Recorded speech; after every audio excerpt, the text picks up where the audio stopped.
আজি ৰাতিপুৱা আমি খবৰত দেখা পালো যে মহানগৰী মছজিদত মাংসলৈ সোশ্যাল মিডিয়াত বা বাতৰি আপোনালোকে পৰিৱেশন কৰিছে। এই মছজিদত মাংস থৈ অহা বা মিয়া বুলি তাক তাচ্ছিল্য কৰা এটা নিউজো তাত দেখা গৈছে। গতিকে এনেকুৱা কাৰ্যক আমি অসমীয়া পৰিষদে তীব্ৰভাৱে গৰিহণা দিছোঁ।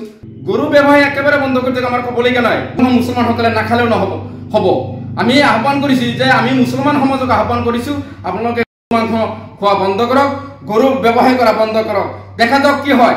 আমি আইনৰ উৰ্ধত আমি আইনক সন্মান জনাওঁ। আইন যদি আচলতে খাবলৈ নিষেধ আছে, আমি নাখাওঁ, এইটো স্পষ্ট কথা। আমি মুছলমান সমাজক আহ্বান কৰিছোঁ। গতিকে এই উচ্ছেদ আচলতে বন্ধ কৰিব লাগে।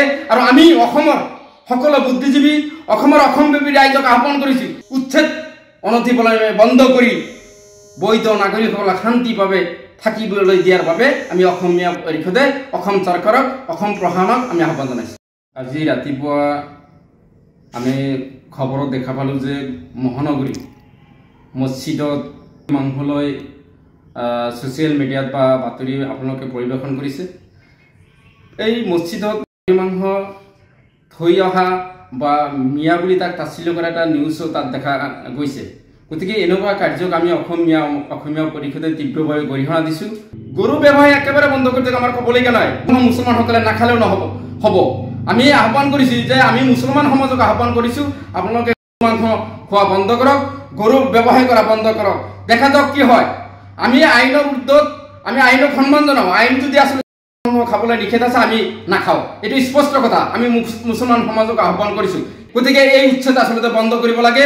আৰু আমি অসমৰ সকলো বুদ্ধিজীৱী, অসমব্যাপী ৰাইজক আহ্বান কৰিছোঁ, উচ্ছেদ অনতিপলমে বন্ধ কৰি বৈধ নাগৰিকসকলক শান্তিভাৱে থাকিবলৈ দিয়াৰ বাবে আমি অসমীয়া পৰিষদে অসম চৰকাৰক, অসম প্ৰশাসনক আমি আহ্বান জনাইছোঁ। আজি ৰাতিপুৱা আমি খবৰত দেখা পালোঁ যে মহানগৰী মছজিদত মাংসলৈ সোশ্যাল মিডিয়াত বা বাতৰি আপোনালোকে পৰিৱেশন কৰিছে। এই মছজিদত মাংস থৈ অহা বা মিয়া বুলি তাক তাচ্ছিল্য কৰা এটা নিউজো তাত দেখা গৈছে।